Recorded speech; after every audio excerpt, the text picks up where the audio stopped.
Great. Yeah, I have a couple. I'm sure we'll get to it, but yeah, had a couple questions that I was hoping to ask you. But that's yeah, I know. So on a very small scale, I've been in the process of kind of pollinating our team here at Stanford. Right, we have like 17 to 20 therapists. I've given one of two in services. I gave the introduction in service, which it was like an hour long last week. And then I have another one coming up that's a little bit more formal, like actual getting people to go through the assessments themselves. And so on a small scale, I've already started to kind of explore that. And I've started to identify some of the similar barriers, more so the latter barrier of people's just education and knowledge base around what it looks like to be able to interpret a squiggly line. Despite, yes, I agree with you that I really am grateful for the report kick out because that's really important. And I think the thing that I have been also self-exploring has been just trying to educate myself. I'm getting my hands on any educational material that I can get, regardless of who's putting it out. Be it Hawkins Dynamic, be it Kinvent's tutorials, be it webinars that I find online, right? It's like just trying to understand like what are the key performance indicators, because there's people that use peak force, there's other people that use like propulsive impulse, there's other people that look at the asymmetry of the eccentric, or even like the P1 and P2 of the propulsive impulse. And so because and they've obviously, a lot of these experts have dialed in to their niche demographic and population as to what metrics are important and what metrics then translates into their decision making and to their program design. Um, It's and I, absolutely, it's absolutely. So that was my point. When I was telling you this earlier, it's exactly what I meant. yeah, and So and one of the things that one of the strategies that I've started with, at least with our team, has been starting extreme, like one being enthusiastic and two making it extremely simple. Because yes, if we start with I found if I start with something like the counter movement jump, because the dissonance and the gap is so significant that people become they're they're somewhat daunted, and it's not as enticing as if I lower the bar and like check out the single leg balance. Like here is your center of pressure velocity. Here's the center of pressure trace. Here's your ellipse, right? And like your key performance indicators and discriminators between the limbs, and just if I can reduce that barrier, get them onto the platform, then there's traction, then there's acceptance. But if I start with the bells and the whistles, the higher level assessments, I tend to lose people and they never get on the platform itself. yes, So that has kind of been my strategy. And honestly, some of these more fundamental assessments are just we call them more fundamental because they are a less technical, less higher level skill, but they can be really profound in rehab determination of progress, benchmarking where people are at, and then also prescribing based off the output. So yeah, I'm really passionate about this. I'm excited to be able to be offered the opportunity to an affiliate agreement, and I also thrilled to hear that you also think that I'm poised and maybe even willing to assist where you can, so that we can kind of disseminate this across a larger market. well, what I tell to our affiliates is, when you're a sales guy, you have the choice to choose the company you want to work for. So every time I picked a company, there was a reason behind, because I thought, that, the product can do a lot to help people, that it has a lot of potential. So if you look at my LinkedIn profile, I always work for companies that have those very special products. I was in the environmental field before I joined Kinvent.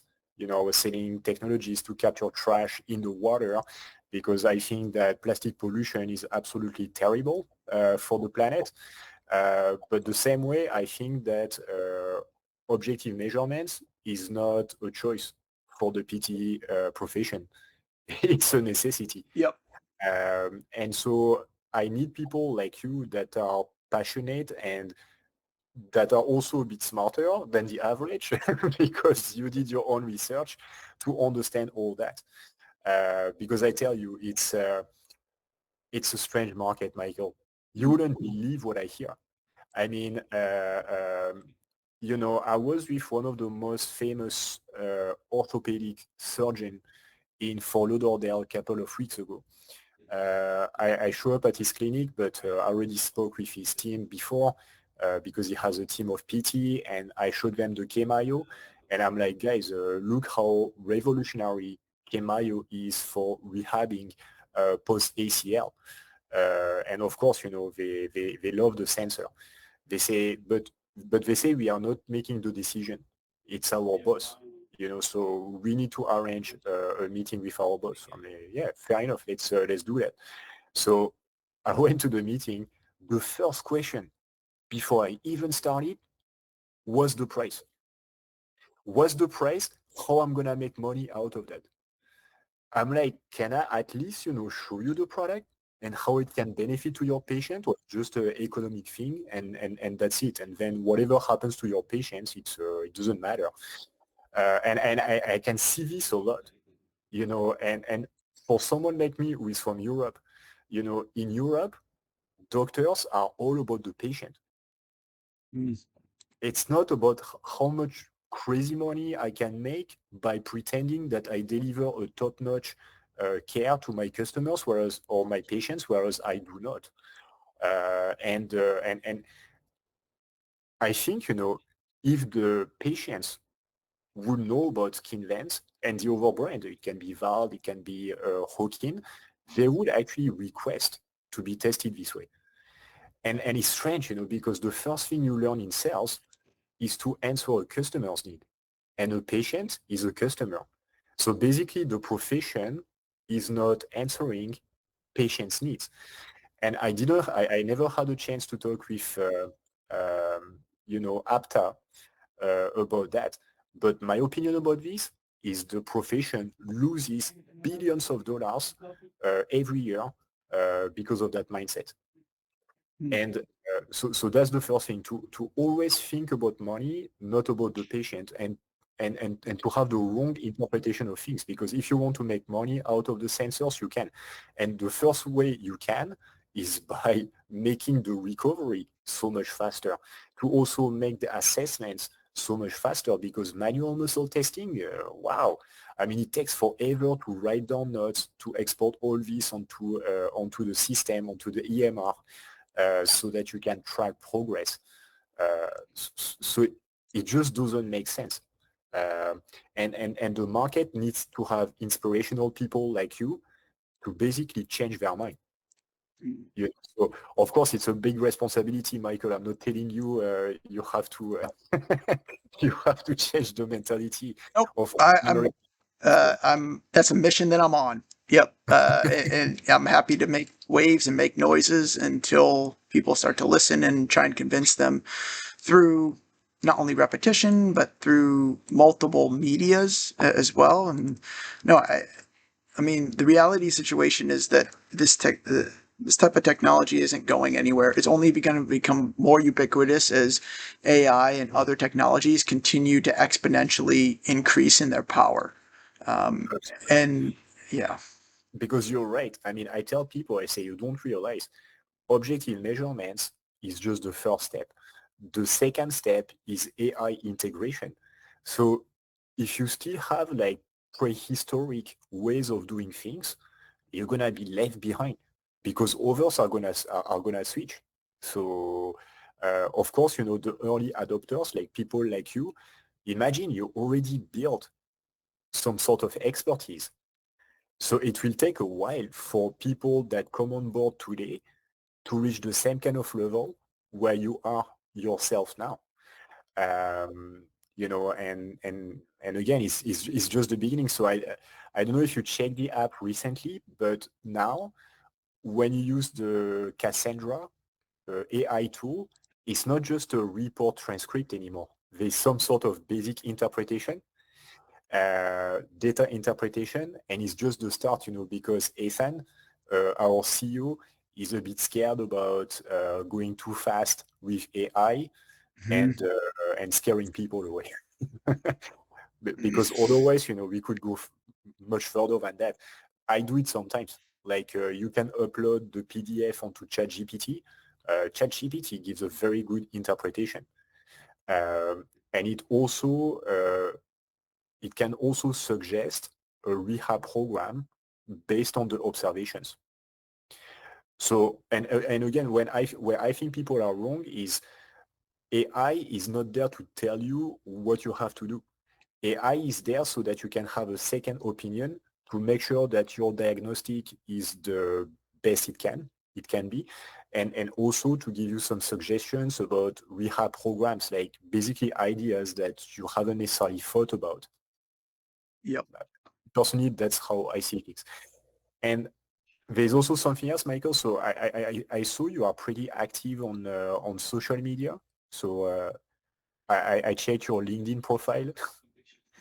Yeah, I'm trying to make strides in, you know, and really trying to scale myself on whatever platform. I'd say I have the most following on YouTube as of right now, but then, I've been working with an assistant who's been helping me to kind of refresh the website as well. And then, yeah, I do have a handle on each of the major ones, such as LinkedIn and Instagram, Facebook, and X. Yep. So I propose you something because this is not in the affiliate agreement. Uh, so as I said, so within your network, if you know people and then you connect me, then I can do a demo, and then you get the 10% commission. But the same way uh, on social media, imagine, you post a video of you using a Kinvent sensor, and then you have somebody that reaches out to you. Then same, so you can forward me the contact. I take care of the demo, and to even help you further, what I can do is to give you a coupon code. So the those contacts, they would fill out the contact form on the Kinvent website. They would paste that code into the comments, so that if they buy Kinvent, then they will get a certain discount on the MSRP. So for instance, it could be a 5% discount. Great. So that will help you because it means that your clients could basically have a lower price as compared to the MSRP. Awesome. Your clients, I mean, the clients that you help us find. Okay, so uh, out. I'm just taking notes. That's why I'm like quiet as you're in Oh between yeah, your. no issues, Yep. Michael. Yep. No issues. But yeah, good. That's awesome. Out of curiosity, like, do you know any PT or coach that works for, let's say, a professional team or college team? I do. Yep. Mm. I tell you, those ones, they are very precious because I tell you how this market works. I don't know if you noticed that, but there's a lot of traction for force plates. I have noticed that more so than the other sensors as of right now. But Absolutely. And it's crazy, right? Like it's hard for me to understand that because it's exactly what you said. Force plates, they are the most technical sensors. So it's much easier to start with a K push or a K move than to start with the K deltas, especially if you do jump analysis. But that situation, I tell you why. Valve, they love force plates. And so, Valve, they had to expand outside of Australia very fast, because Australia is a tiny country. So, I mean, mm. you reach a threshold fairly quickly, when you come from there. Whereas for Kinvent, it's our domestic market is 850 million people. which is why it took us more time to venture into the US. Now, Valve and Kinvent have very different philosophies. Valve believes that a good solution is providing 300 KPIs for a jump. Hmm. Uh, but the problem with this is when I talk to the pro teams and the college teams, the Yeah. ones that have data scientists, I asked to the data scientist, how many KPIs do you guys use? And they say between 5 and 10. And Michael, we know which KPIs they use for the jumps, right? So it's gonna be peak force, it's gonna be breaking RFD, it's gonna be what else? Like the landing force, like how the person lands. It's gonna be the jump height. It's gonna be maybe the RSI if they want to assess explosiveness. But that's pretty much it. Mm. So even when they tell me 10, it's actually less than 10. Uh, and then it lists, and so then the problem is, that's what I try to explain to those pro teams. I say, the PT industry, think of you guys as the cream of the cream. So they just follow whatever you guys do. So if you buy Vald, they also buy Vald.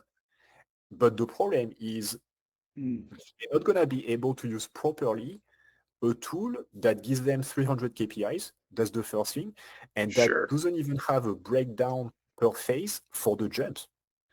So basically it means that, regular PTs that don't work for pro teams and college teams have to analyze a graph that just gives the force for right and left and then the total force without any color code for the different phases.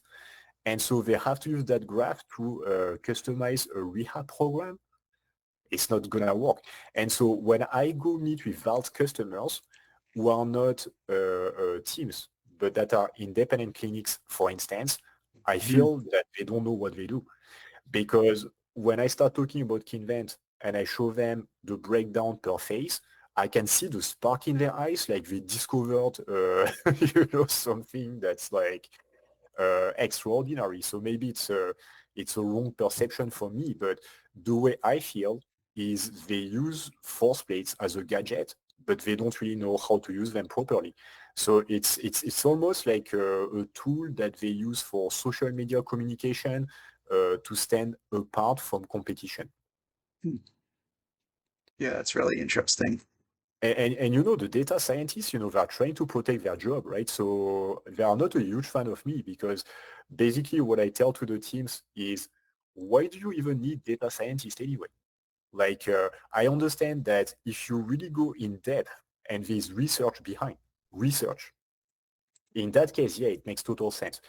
But if you're a PT, an AT, or a coach, why wouldn't you be able to interpret the data yourself and to truly customize either your rehab or your training program? As long as you use solutions that are easy, then what's the deal? That's what everybody does outside the US. So I'm trying to change this, and really the philosophy behind Kinvent is, unlike Vald, we don't believe that you need 300 KPIs for a jump, but we believe that you should be able to use multiple sensors at the same time. So for instance, to use K deltas and K myo, so that not only how much power can be produced by the athlete, but also how is this power produced with the agonist-antagonist coactivation ratio, Mm. for instance. You see, and so I actually ask our devs to make some modifications to the app. So we actually release an app update. I haven't really played with the app since the update, but normally it allows you to use up to 5 sensors at the same time for the smart mode. 5 sensors. Yes. So imagine, this is really cool, Michael, because to give you an example, you could run tests with K deltas, K myo, K power at the same time. So you get really a complete picture of the jump, because you're going to get how much power is produced, how is this power produced, and also the speed and explosiveness during the movement. Mm. Yeah. That's what biomechanics is about. It's not about 300 KPIs. So, so I think, that will help a lot. But I'm just telling you all this so that you get the global picture of the kind of obstacles that I'm facing right now. Sure. No, it's yeah, it's really helpful to just kind of hear your dialogue about what are the challenges you're facing and where the market's at, and where there's potential additional value to be had. It's in my opinion, and of course I'm from Kinvent, so I'm defending my company, but I think that if the market started with Kinvent instead of starting with Vald and Hawking, it would be much more mature today. Because those, imagine it, Vald and Hawking is not even FDA registered. So when I talk to potential buyers, I'm like, guys, the US law says that you are not supposed to share reports with patients if you don't use medical products. So, I mean, Val tells you whatever they want, but if you guys get audited one day, it's not Val that's going to have problems, it's you. Uh, Yeah. so just that, so, anytime there's a university that's doing a research study on a particular topic, uh, pretty much all the time, Kinvent is going to win because we are FDA registered and HIPAA compliant. But you see, like, is the market uses the wrong products because they don't know how to interpret the data, and it's super complex, and already they don't understand with Kinvent. And on top of this, they take the risk of using a solution that's not designed for PTs, but that's designed for coaches. Hmm. Yeah. No, I hear that. And, Uh, and, and, and because they are so obsessed with force plates, they lack the open-mindedness regarding the other sensors. And I'm like, guys, before started running, maybe you need to learn how to walk first. that's so true. Yep. But you see, it's so trend related, and you see, that's why I'm saying this to you, Michael, because that's the difference between you and most of the market. You see, like, you have your own opinion about things, because you did your own research. Still learn. And I'll just say I am still learning. Yep. It is a steep curve, but I'm continuing to climb. yeah, but we are all always learning. Even myself, I have so much to learn. Uh, but what I meant is you are making this effort. Most people won't make it. It's what I call the TikTok society, and that's why social TikTok media society. is so important because look, personally, I get inspired by scientists, people that go to space, people that make Mm. crazy discoveries. I get inspired by artists, painters, sculptors, and so on. I don't get inspired by a stupid person that, gives his or her opinion about a particular topic without any sort of knowledge, but unfortunately, that's what the society is today. Uh, People don't go online to look for information. They go on social media and they just watch videos. Mm. Yep. But it's good for you because since you did the job, and of course nobody knows everything on everything, but I think with your level of knowledge you could become like quite successful as an influencer because the difference between you and the others is what you're talking about. Fair enough. Yeah. I think if nothing else, even just for our own team, like trying to put together educational materials as far as the use cases, and what I've really enjoyed even in my exploration has been the creation of like novel uses and tests and assessments, even outside of like the 600 plus that exist. I mean, those have been helpful, but I've also, yeah, again, the customization of it has been incredible, and the creativity of it has been honestly a lot of fun and really informative in my clinical practice. And yeah, so it's just as you mentioned, like it's kind of a big task, but I'm excited to be able to take it on, and I just need to start yeah, I just need to start is really the biggest thing. And so having this conversation as well as formally having the affiliate agreement in place, like certainly helps with bringing that to higher priority on my list.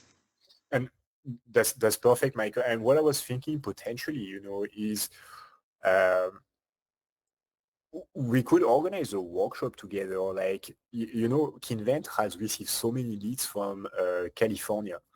Uh, but again, those people want education. So if you ever plan to organize a workshop at some point, I would be happy to share this list with you. And it's up to you. Like I could send the invitations, or you could send the invitations.